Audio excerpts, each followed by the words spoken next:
មនុស្សដែលស្រឡាញ់អ្នកមិនប្រកាសថារងចាំអ្នកប៉ុន្តែមនុស្សដែលរងចាំអ្នកប្រកាសជាស្រឡាញ់អ្នកខ្លាំងណាស់លើលោកនេះ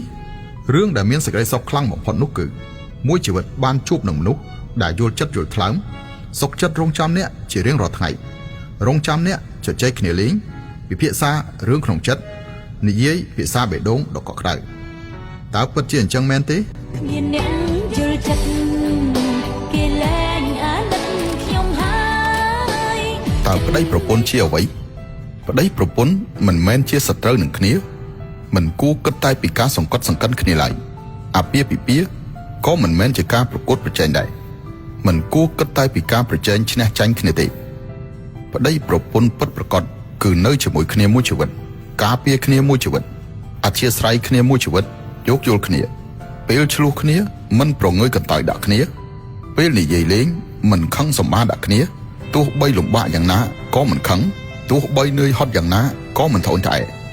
អាពាហ៍ពិពាហ៍គឺជាទំនាក់ទំនងនៃកិច្ចសហការមួយការខិតខំប្រឹងប្រែងតែម្នាក់ឯងគឺមិនអាចទៅរួចទេប្រសិនបើចង់បានសុភមង្គល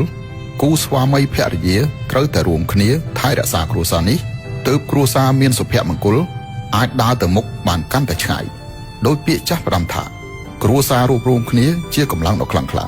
ទួងថ្ងៃក្រោយអូនប្រែជាវ័យក៏ប្តីនៅស្រឡាញ់ស្ងួនទោះឪពុកម្ដាយល្អយ៉ាងណាពួកគាត់មិនអាចនៅជាមួយអ្នកពេញមួយជីវិតបានទេទោះបីកូនល្អយ៉ាងណាពេលធំឡើងពួកគេនឹងចាក់ចេញពីអ្នកកូនស្រីដែលអ្នកបង្កើតគឺសម្រាប់កូនប្រសាប្រុសកូនប្រុសដែលអ្នកបង្កើតគឺសម្រាប់កូនប្រសាស្រី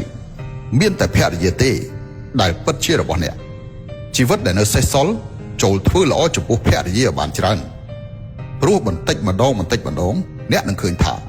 ភរិយាគឺជាអ្នកដែលមើលថែអាហារ3ពេលរបស់អ្នកជាអ្នកដែលព្រួយបារម្ភពីសម្ពាធឈាមឡើងចុះរបស់អ្នកជាអ្នកដែលរអ៊ូរទាំឲ្យអ្នកឈប់ជក់បារីឈប់ផឹកស្រាពេលអ្នកចាស់ដីលើក្រែភរិយាទេដែលជាអ្នកមិនចាក់ចេញហើយពិតជានៅជាមួយអ្នកដល់ចាស់ប្តីប្រពន្ធក្មេងคล้ายជាគូគប់ពេលចាស់តើអ្វីទៅជាគូគប់ចាស់មានតែក្រោយពេលរស់នៅជាមួយគ្នារាប់សិបឆ្នាំបានភ្លក់រសជាតិជីវិតទាំងផ្អែមល្វីងជូរចត់និងជួយគ្នាទៅវិញទៅមកទើបពិតជាយល់ថាគូគប់ចាស់គឺការស្រឡាញ់ថ្នាក់ថ្នមយល់ចិត្តជឿទុកចិត្តគោរពអត់ឱនអធ្យាស្រ័យនិងមិនបោះបង់ចោលគ្នាហើយអ្នកដែលនៅជាមួយអ្នកនោះគឺជាភរិយារបស់អ្នកទោះបីអ្នកមានទ្រព្យសម្បត្តិច្រើនយ៉ាងណាក៏មិនប្រសើរជាងការមានគូគប់ពេលចាស់ដែរ